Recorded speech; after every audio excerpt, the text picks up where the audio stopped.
আসসালামু আলাইকুম প্রিয় দর্শক, আপনাদেরকে একটা মজার তথ্য দিই। হাসিনার এই আমলের শাসন আমল, যে প্রায় 15.5 বছর উনি ছিলেন ক্ষমতায়, এ সময় ওনার যে 4 জন ফরেন মিনিস্টার ছিল, 4 জন, ডক্টর দীপুমণি, তারপরে আবুল হাসান মাহমুদ আলী, তারপর ডক্টর এম এ মোমেন, তারপর হাসান মাহমুদ, ডক্টর হাসান মাহমুদ, এই 4 জন ফরেন মিনিস্টার 4 জনই কিন্তু ফরেন সিটিজেন ছিলেন। মানে এরা 4 জনই দ্বৈত নাগরিক ছিলেন, মানে বাংলাদেশের নাগরিক ছিলেন, আবার অন্য একটা দেশেরও নাগরিক ছিলেন। তারাই দায়িত্বে ছিলেন আমাদের দেশের পররাষ্ট্র মন্ত্রণালয় চালানোর জন্য। মানে অন্য রাষ্ট্রের নাগরিকরা আমার দেশে পররাষ্ট্র মন্ত্রণালয় চালাতেন। তারা আমাদের দেশের নাগরিকও ছিলেন, কিন্তু অন্য দেশেরও ছিলেন। অন্য দেশের কেন নাগরিকত্ব নিয়েছিলেন? কারণ তারা মনে করেছিলেন আমার দেশের চেয়ে ওই দেশটা অধিকতর তার জন্য সুবিধাজনক বসবাসের। তার বসবাসের জন্য ওই দেশটা, যে দেশে তিনি নাগরিকত্ব নিয়েছেন, সেটা বেটার। তো বেটার একটা দেশের নাগরিকত্ব উনি নিয়েছেন, তাহলে আমার দেশের ফরেন মিনিস্টার হিসাবে যখন ওই দেশের সঙ্গে কোনো রকম দ্বিপাক্ষিক আলোচনা হবে, তখন তো উনি ওই দেশেরও নাগরিক। উনি কোন দেশের পক্ষ নেবেন? দীপুমণি ছিলেন ব্রিটিশ নাগরিক বাংলাদেশের পাশাপাশি। মাহমুদ আলী সাহেব ছিলেন যুক্তরাষ্ট্রের নাগরিক। মোমেন সাহেব ছিলেন যুক্তরাষ্ট্রের নাগরিক। এবং সর্বশেষ হাসান মাহমুদ, বিখ্যাত হাসান মাহমুদ, তিনি ছিলেন বেলজিয়ামের নাগরিক। তো এই যে অন্য একটা দেশের নাগরিকত্ব নেওয়া, সেটা কি আপনার কাছে মনে হয় না যে এটা কনফ্লিক্ট অফ ইন্টারেস্ট হতে পারে? হতে পারে। যখন নাকি আপনাকে জাতীয় দায়িত্বে থাকবেন, তখন এই ধরনের নাগরিকত্ব থাকা উচিত না। কিন্তু কাকে বলবেন? কে সমাধান করবে? ধরা যাক শেখ হাসিনার কথা। শেখ হাসিনার পরিবার বলতেন, বারবার বলতেন, আমি এবং আমার বোন হলো আমার মূল পরিবার। ভালো কথা, মূল পরিবার। এই পরিবারের উনি ছাড়া আর সবাই বিদেশি নাগরিক। ওনার 2 পুত্রকন্যা আমেরিকার নাগরিক, ওনার বোন ব্রিটিশ নাগরিক, ওনার বোনের 3 সন্তান, 3 জনই ব্রিটিশ নাগরিক। তারা আমাদের দেশটাকে এসেছিলেন শাসন করতে, শোষণ করতে। তারা এই দেশটাকে রেখেছিলেন লুটপাটের জন্য, আর এগুলো নিয়ে জমাতেন তার নিজের দেশে।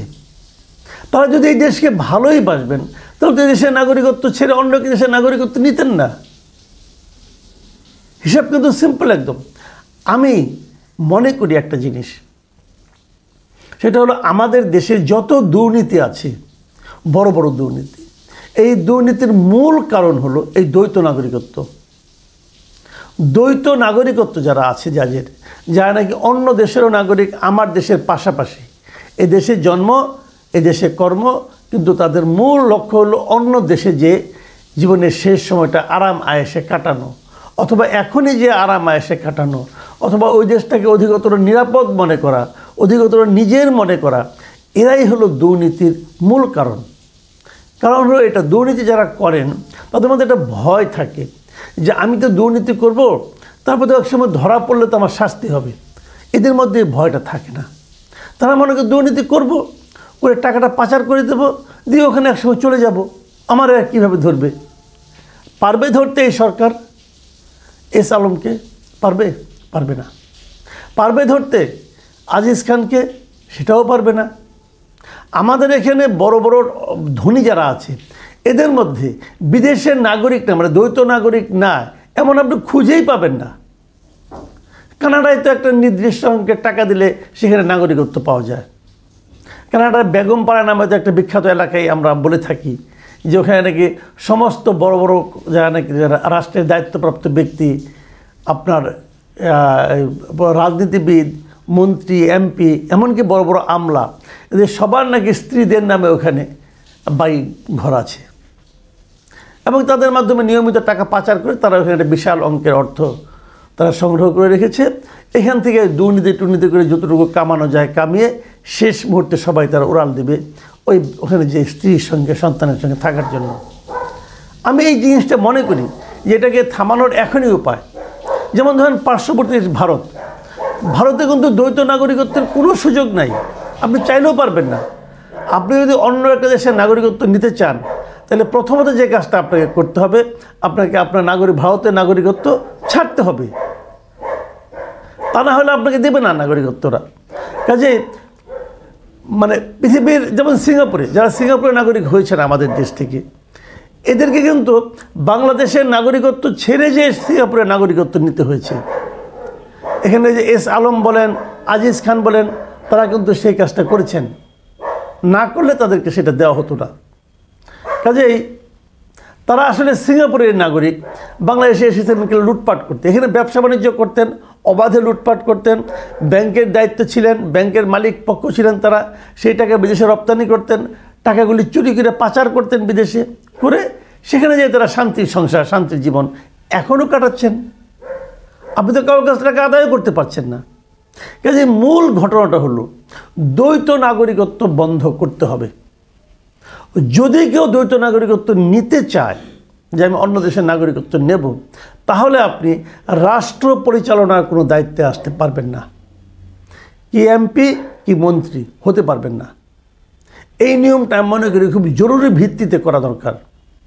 এবং পাশাপাশি আপনি এখানে ব্যবসা করতে পারবেন, কোনো সমস্যা নাই, বিনিয়োগ করতে পারবেন, কোনো সমস্যা নাই, কিন্তু বাংলাদেশে কোনো ব্যাংক থেকে আপনি লোন নিতে পারবেন না। বাংলাদেশের কোনো অর্থ প্রতিষ্ঠানের ব্যাংক, বিমা আপনি মালিক হতে পারবেন না। মানে আপনি কিন্তু অর্থ পাচারের কোনো সুযোগ আপনাকে দেওয়া হবে না। এইভাবে যদি করা হয়, আমি মনে করি কেবল তাহলেই আপনার এই অবাধ দুর্নীতির হাত থেকে রক্ষা পাওয়া যেতে পারে। কোনো ধরনের জনপ্রতিনিধি হতে হলে, জনপ্রতিনিধি সেটা ইউনিয়ন পরিষদের সদস্য হোক না কেন, যেমন সাকিব আল হাসান যখন এমপি হলেন, তখন কিন্তু অলরেডি তার সন্তান, পুত্র, কন্যা, স্ত্রী আমেরিকায় থাকে, তারা আমেরিকার নাগরিক, তারা ওখানেই থাকবে, উনিও থাকবেন ওখানে। তাহলে উনি কেন এখানে কেন এমপি হবেন? উনি যদি এখানে এমপি হন, উনি কোনো স্ত্রী সন্তানের সঙ্গে সময় কাটাবেন না? কাটাবেন তো। উনি এর আগে একটা ইন্টারভিউ কিন্তু বলেছিলেন যে সেটা হলো যে এই দেশে কি লেখাপড়া করা যায়, এই দেশে কি লেখাপড়ার পরিবেশ আছে। তার মানে এই দেশটা সে এত তুচ্ছ-তাচ্ছিল্য করে যে তার সন্তান পরিবারকে পর্যন্ত সে বিদেশে পাঠিয়ে দিয়েছে, যে তার সন্তানকে এখানে রাখতে পছন্দ করে না, এই দেশটাকে অপ্রয়োজনীয় মনে করে, অগুরুত্বপূর্ণ মনে করে, সে কেন এই দেশে জনপ্রতিনিধি হবে? এই প্রশ্নটা কি স্বাভাবিক নয়? এই ধরনের প্রশ্ন আমাদের করতে হবে। কোনো পর্যায়ে জনপ্রতিনিধি, কোনো পর্যায়ে নির্বাচনে বিদেশি নাগরিক না, মানে যারা দ্বৈত নাগরিক আছেন তারা অংশ নিতে পারবেন না, এই ধরনের একটা আইন করতে হবে। আমাদের এখানে সংস্কার কমিশন একটা হয়েছে, এবং সেই সংস্কার কমিশনের কাজ হলো বিভিন্ন বিষয়ে সংস্কার করা। এই যে কথাটা আমি বললাম, এটা কি কোনো সংস্কার কমিশনের তো রিপোর্টে আছে? নাই। কেন নাই? কারণ এই সংস্কার কমিশনগুলো কমপক্ষে দুটো গুরুত্বপূর্ণ সংস্কার কমিশনের যারা প্রধান, তারাই তো দ্বৈত নাগরিক। এবং পুরো সংস্কারটা যার মাথা থেকে বেরিয়েছে, এবং এখন জাতীয় ঐক্যমত্য কমিশনের যিনি প্রধান ব্যক্তি, ডক্টর ইউনূসের পরেই যার অবস্থান, এই ডক্টর আলী রিয়াজ, উনিও তো আমেরিকার নাগরিক। উনি আবার আমাদের এখানে সংবিধান সংস্কার কমিশনের প্রধান। আমাদের সংবিধান সংস্কার করে দিচ্ছেন আমেরিকার একজন নাগরিক। এই দেশে যারা সংবিধান নিয়ে লেখাপড়া করেন তাদের তো আত্মহত্যা করা উচিত।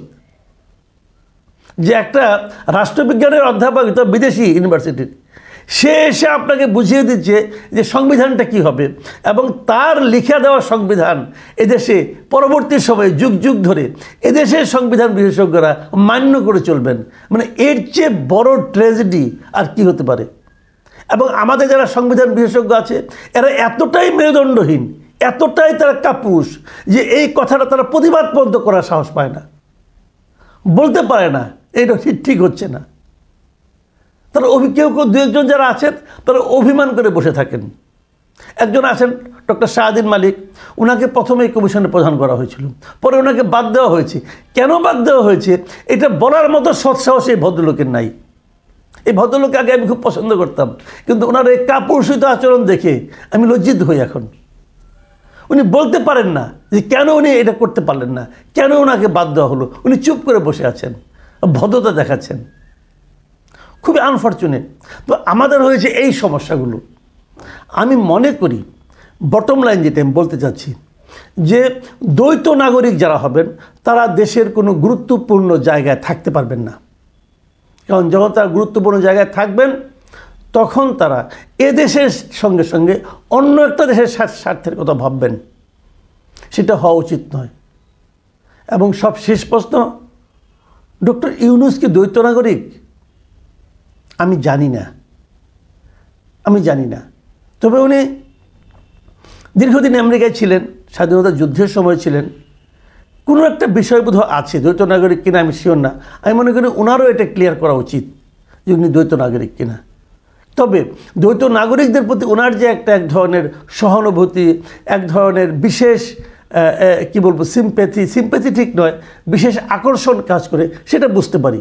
কারণ ওনার উপদেষ্টা মণ্ডলীতে এবং ওনার বিশেষ সহকারী যারা আছেন এদের মধ্যে বেশ কয়েকজন আছেন দ্বৈত নাগরিক।